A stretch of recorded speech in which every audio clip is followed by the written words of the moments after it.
Et nous vous confirmons effectivement le nom du prochain président des États-Unis, du 45e président des États-Unis. Il s'agit bien de Donald Trump. Merci beaucoup.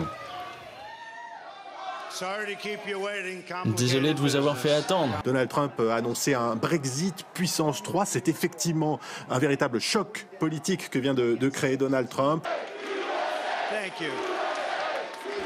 Merci. Et en janvier prochain, il entrera donc à la Maison-Blanche. Un séisme diplomatique. France, Allemagne, Union européenne. De nombreux dirigeants occidentaux soutenaient Hillary Clinton, notamment pour avoir travaillé avec elle lorsqu'elle était secrétaire d'État. Tout le monde est un peu sous le choc de cette élection de Donald Trump, d'autant plus que les instituts de sondage américains se sont trompés régulièrement depuis des mois et des mois, dans des proportions terrifiantes, et ça confirme que ces organismes sont décidément incapables de sonder en profondeur, disons, nos sociétés. Ça a été vrai au Royaume-Uni avec le Brexit, ça a été vrai plus loin en France avec le référendum de 2005, et tout ça pose un problème sur la composition sociale, disons, de ces enquêteurs et de ces sondeurs.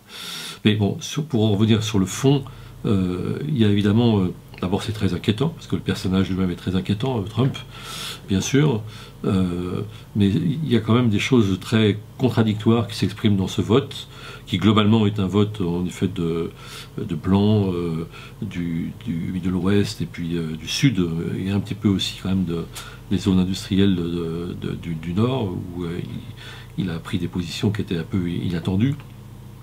Mais c'est évidemment un vote, et ça tout le monde en convient, contre l'establishment, comme on dit, parce que Hillary Clinton incarnait à la caricature cet establishment, cette espèce de ces liens consanguins avec la finance, avec disons la mondialisation libérale, internationale, le marché, etc. Donc il y a cet aspect-là. Il y a aussi la professionnelle de la politique, parce que en somme, l'un de ses arguments majeurs, c'est de dire j'ai beaucoup d'expérience. Ça s'est retourné contre elle, parce que depuis 30 ans on la voit, et effectivement ça a probablement signifié pour beaucoup ça va rien changer, etc. Alors le paradoxe de cette situation, c'est que Trump a incarné le changement. Beaucoup de gens voulaient du changement, mais c'est un changement détestable, c'est ça le problème. C'est un changement détestable.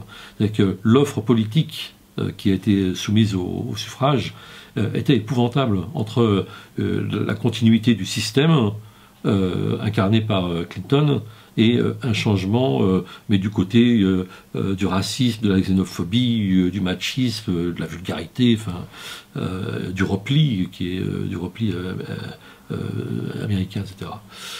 Et je crois quand même que le fond de l'affaire, c'est une peur qui est en partie fondée socialement, économiquement, mais qui a été retournée par Trump et retournée aussi par beaucoup de ses électeurs contre les minorités ethniques. C'est-à-dire que cette peur qui traduit surtout la libéralisation des échanges internationaux, le dumping social, la concurrence avec la Chine, etc., finalement a été instrumentalisée pour qu'elle soit retournée contre les minorités ethniques, et ça c'est très redoutable, parce qu'on peut craindre en effet, il y a un peu un côté retour du Ku Klux Klan dans cette affaire qui est tout à fait effrayant.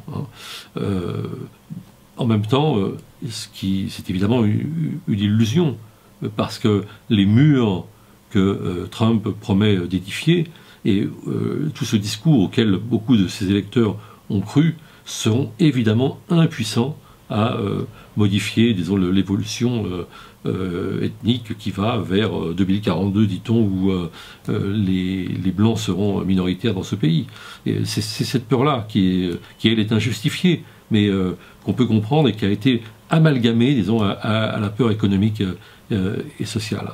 Donc il y a un côté qui se comprend de réaction à la mondialisation libérale, et un côté extrêmement grave, disons, de régression, de réaction au sens réactionnaire du terme, et qui se tourne, où on tourne, disons, les pauvres contre plus pauvres qu'eux.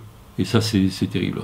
Alors, bon, je ne sais pas si Trump pourra faire tout ce qu'il dit et tout ce qu'il dit de négatif, mais parce qu'on ne sait pas ce qu'il...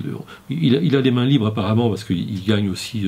il conforte la position des républicains au Sénat et à la Chambre des représentants, mais ça ne veut pas dire pour autant que les républicains seront homogènes, parce qu'il y a une vraie fracture qui existe entre, on voit bien un personnage comme Bush, par exemple, qui a voté blanc, il y a une fracture au sein du Parti républicain. Il n'est pas sûr qu'il soit suivi comme un seul homme par les républicains, auxquels il est à certains égards étranger.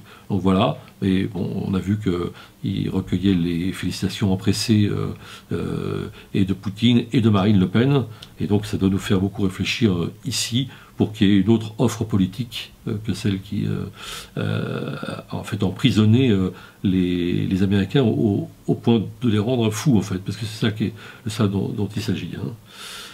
Alors, par ailleurs, cette semaine dans Politis, on a un dossier sur le 13 novembre, pardon, de l'an dernier, et en fait bon, sur l'onde de choc aujourd'hui encore, comment a-t-on résisté à la fois à cet énorme traumatisme des attentats de novembre 2015, mais aussi résister à la politique sécuritaire, et c'est le dossier de Politis cette semaine.